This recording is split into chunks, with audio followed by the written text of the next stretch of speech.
Hello guys, आप सभी का स्वागत है। दिस इज रवि बजाज और गैलेक्सी क्लासेस में हम आज डिस्कस करेंगे part 14 for tier 2 vocabulary. Tier 2 vocabulary में एज यू कैन से हम अभी तक करते आए हैं, as you have seen, synonyms हैं, एंटोनिम्स हैं, वन वर्ड हैं, इडियम्स हैं, फ्रेजल वर्ब्स हैं, स्पेलिंग एरर्स। बट इनमें से आज हम 3 चीजों को लेंगे, अराउंड 30 क्वेश्चंस डिस्कस करेंगे। आप भी चाहे तो चैट में जाकर, कमेंट बॉक्स में जाकर, चैट में जाकर अपने सही आंसर को जरूर बताएं ताकि हम देखें कि आप भी इंटरेस्ट ले रहे हैं। तो सबसे पहले 10 क्वेश्चंस हैं हमारे सामने एंटोनिम्स के। ओके, और यहां हम ले लेते हैं बहुत बढ़िया सा pen, yellow colour will suit us. Okay fine, तो सबसे पहला क्वेश्चन है हमारा एंटोनिम्स का, और वो क्या है जी? शिव के लिए यहां पर कौन सा इसका एंटोनिम लिखा हुआ है? Is it remove, keep, trim या यूनाइट? मैं आपको देता हूं 7 सेकेंड्स, सोचिए और आंसर करिए।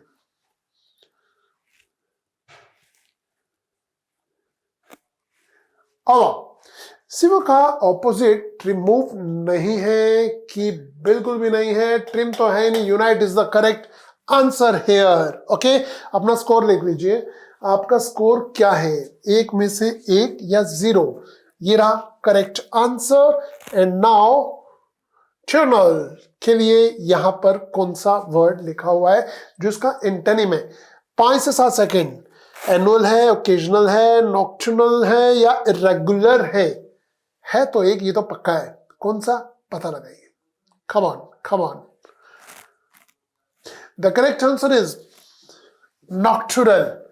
नॉक्टुरल इसका सही में एंटोनिम है। And now एपेलिंग।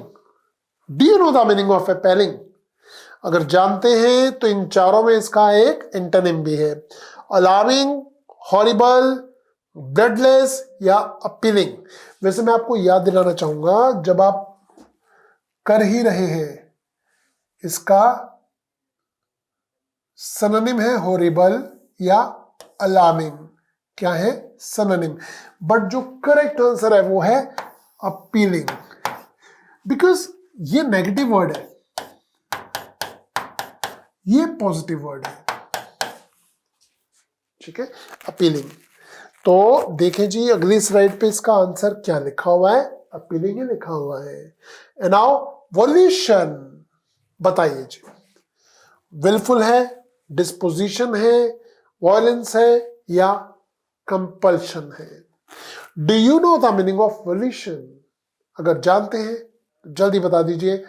आपकी घड़ी चल रही है, घड़ी चल रही है एंड 5 से 7 सेकेंड आपको मिलते हैं। एग्जाम में भी इतना ही समय होगा आपके पास, क्योंकि बाकी समय जो आपका बचेगा आप दूसरे पार्ट पर भी जा सकते हैं। उसमें जीएस भी है, मैथ्स भी है, कंप्यूटर भी है, रीजनिंग भी है। तो अगर आप यहीं पर मेहनत कर लेंगे तो दिक्कत नहीं होगी। And the correct answer it's going to B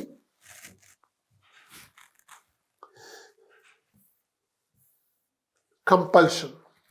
violation का ऑपोजिट होता है कंपल्शन, बाध्यकारी। एंड नाउ 5 नंबर पे ओपेक। ये तो बच्चों वाला क्वेश्चन है, मुझे लगता है मुझे आपसे पूछना भी नहीं चाहिए था, बट अब पूछ लिया तो बता ही दो जी, क्या है? This is opaque. एब्जॉर्बेंट है, पोरस है, डल है, ये ट्रांसपेरेंट है। ये कांच होता है ना, कांच ट्रांसपेरेंट होता है, और अगर पीछे पेपर लगा दोगे तो ओपेक हो जाता है। Is going to be the correct answer. Okay, now transparent. अच्छा, sunder. What is the meaning of sunder and what is the opposite to sunder? Sunder का meaning होता है separate.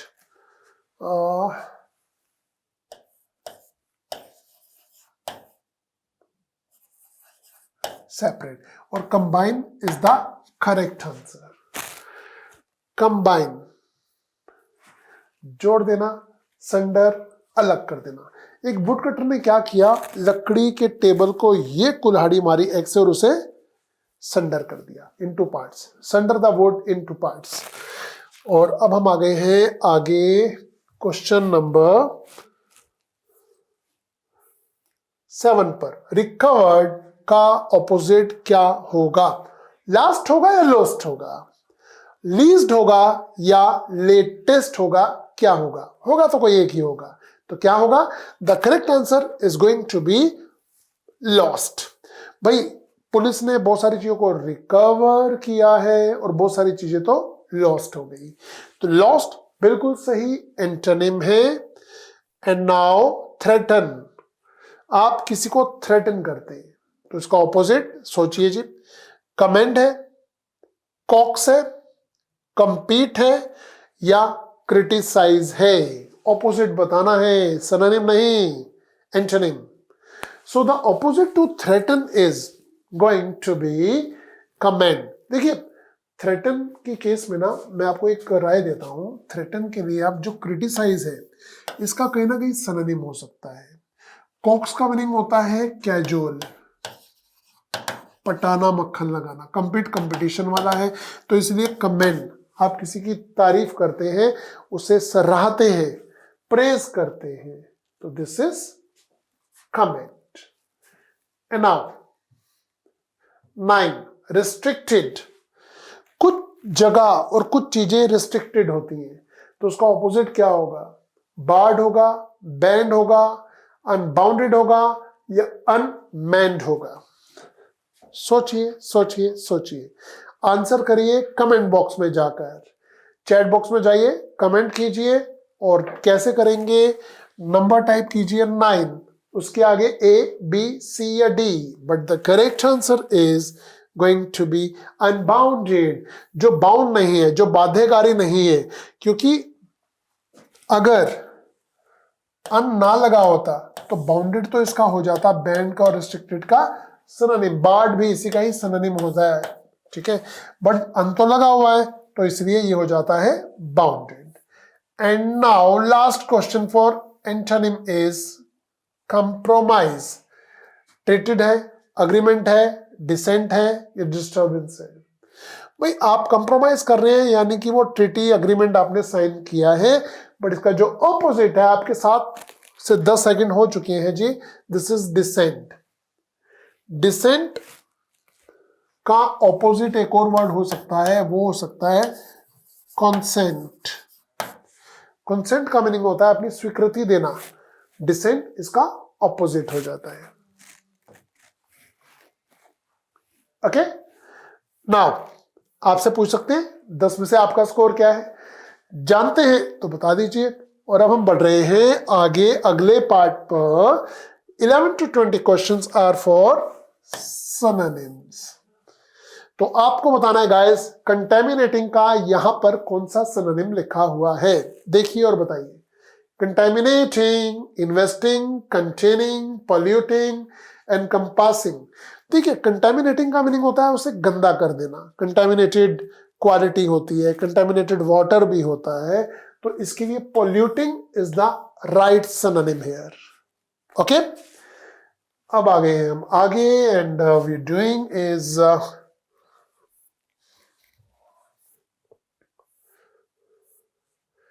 इनफ्यूज। बताएं जी, इनफ्यूज फील है, fill है, enrich है या apply है? Infuse those things into them, तो क्या होगा? फिल या अप्लाई? फील या एनरिच? फील तो नहीं लग रहा मुझे, एनरिच भी नहीं लग रहा, बी और डी में से एक देखिए और बताएं। The correct answer is going to be fill, भर देना उनके अंदर। क्या कहते हैं हम, एक और वर्ड होता है जो एकदम मुझे याद नहीं आ रहा है, वो भी यूज होता है इसके लिए। तो फिल या infuse are the synonyms. Come on, persuade, do you know the meaning of persuade?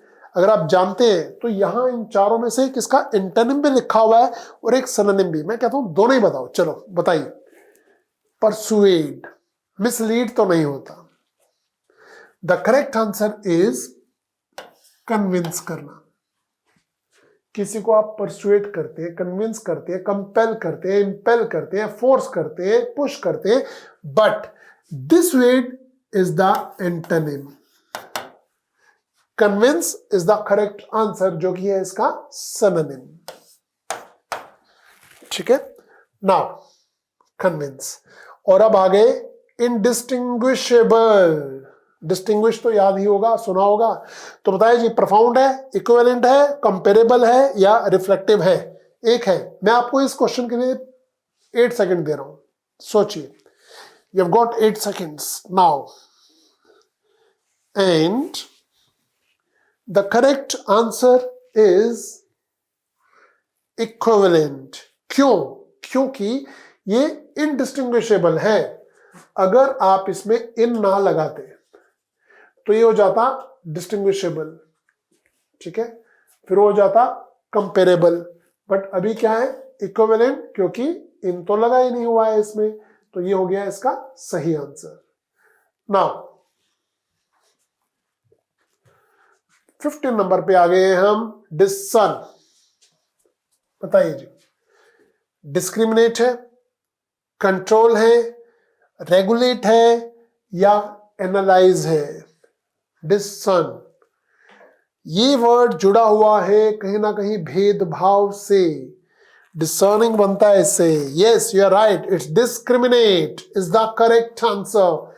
भेदभाव की नीति अंग्रेजों ने अपनाई थी, द पॉलिसी ऑफ डिस्क्रिमिनेशन, है ना, और इसका ऑपोजिट हो जाता है indiscriminate. Okay, regulate, control, analyse तो बिल्कुल नहीं है। हार्डशिप के लिए आपको क्या लगता है? मिस्ट्री, मिजरी, डिफिकल्ट या प्रिवेसी?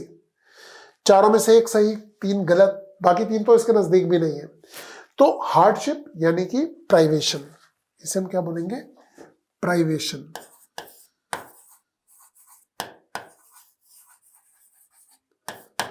तो सही क्या होगा जी? It's always difficult. मिजरी में से एक, मिजरी होता है एक ऐसी दशा जिसे आप इम्ब्रोग्लियो भी कहते हैं। क्या कहते हैं?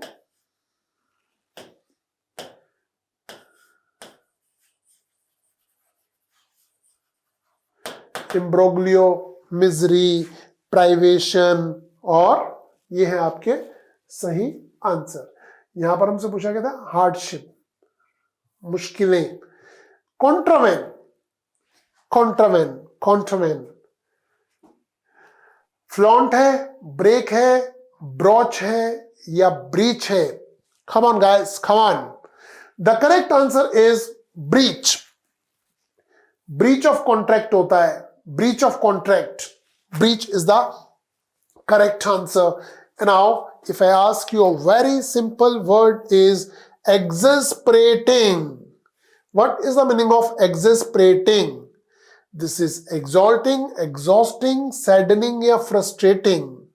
Exasperate का मीनिंग है कहीं ना कहीं दुखी होना, नाराज होना, exasperate, and the correct answer is frustrating, क्योंकि फ्रस्ट्रेट जब इंसान होता है तो वो दुखी भी होता है, ठीक है। दिस इज दुखी या नाराज। तो इसके लिए एक और वर्ड यूज कर सकते हैं हम, एनोइंग, बड़ा कॉमन है, सुना होगा आपने। His exasperating experience और वर्ड्स, उसका ऑपोजिट ये होता है cheerful। लास्ट 2 लिरिकल के लिए यहां पर क्या लगता है? ब्रिलियंट, प्रोसेक, ओवरवेलमिंग या म्यूजिकल? देखिए, अगर आप बात करेंगे प्रोसेक की तो ये हो जाता है डल, जो कि गलत है। यहां पर आपको चाहिए, जो सही आंसर है वो है म्यूजिकल, ठीक है, क्योंकि म्यूजिकल ही लिरिकल होता है। And now 20 number, memoir, story है, डायरी है, एनेक्डोट है या एपिसोड है? कम ऑन, मैं आपको 12 सेकंड दे रहा हूं इस क्वेश्चन के लिए। सोचिए सोचिए सोचिए। Memoir, memoir, memoir, and the correct answer is going to be episode. Episode is the correct answer. मैं आपसे जानना चाहूंगा सनोनिम में आपका स्कोर क्या है? Out of 20 synonym plus antonym अभी तक आपका स्कोर क्या है? आप चाहें तो चैट बॉक्स में जाकर हमें बता सकते हैं। अब लास्ट 10 क्वेश्चंस हम ले रहे हैं वन वर्ड के लिए। जी हाँ, वन वर्ड सब्स्टिट्यूशन।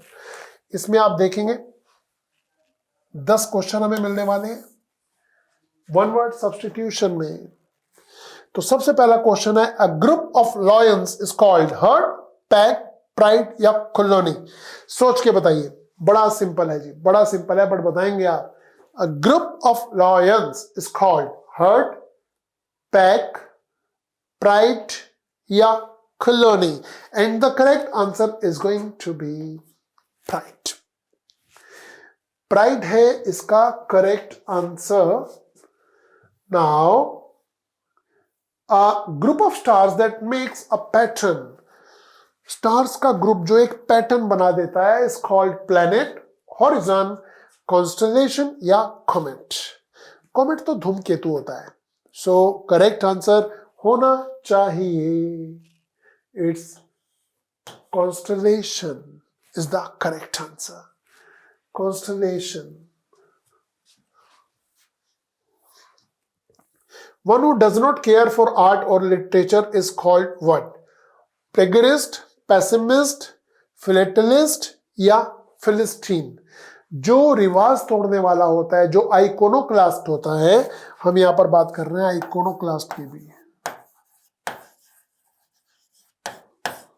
आइकोनोक्लास्ट, तो इसके लिए जो सही वर्ड है वो है Philistine.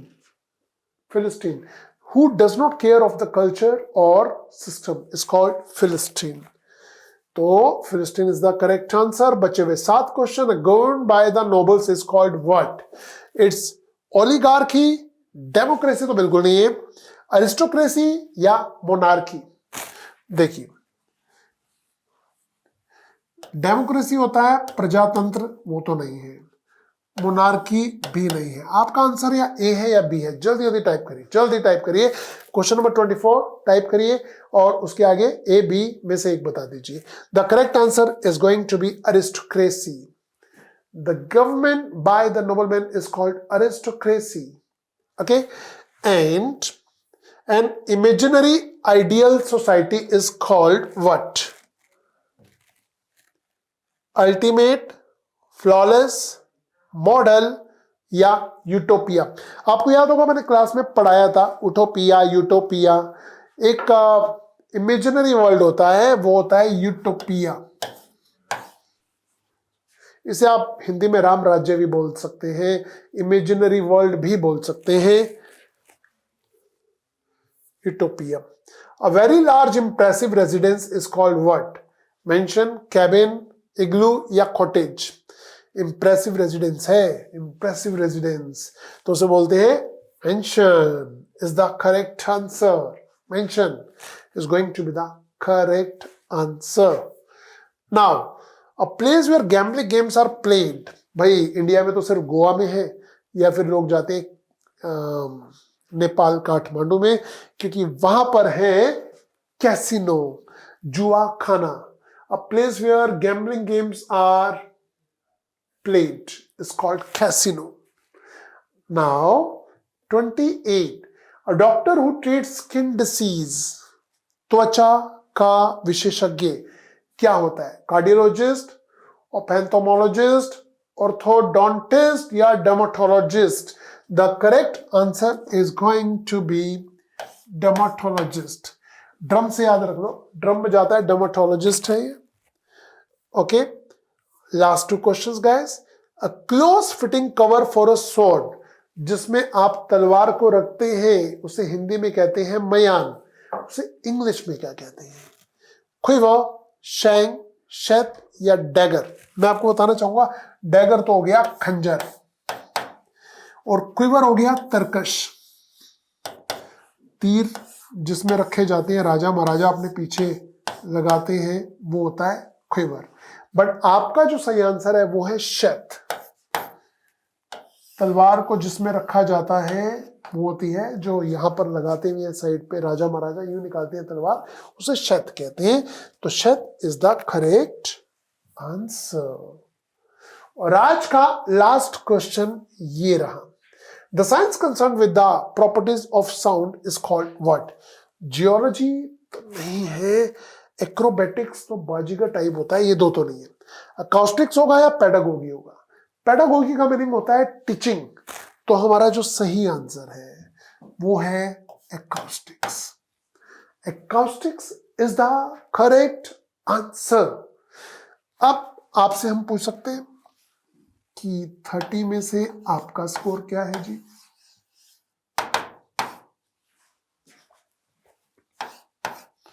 थर्टी में से आपका स्कोर क्या है?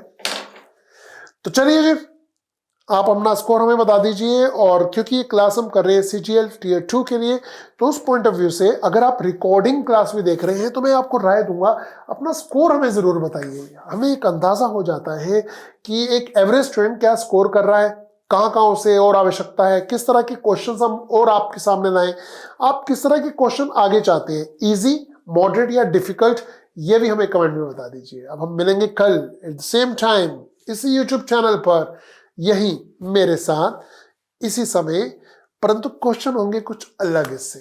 अभी तक के लिए इतना ही। Thank you very much, have a good night and see you tomorrow. Happy learning. जय माता।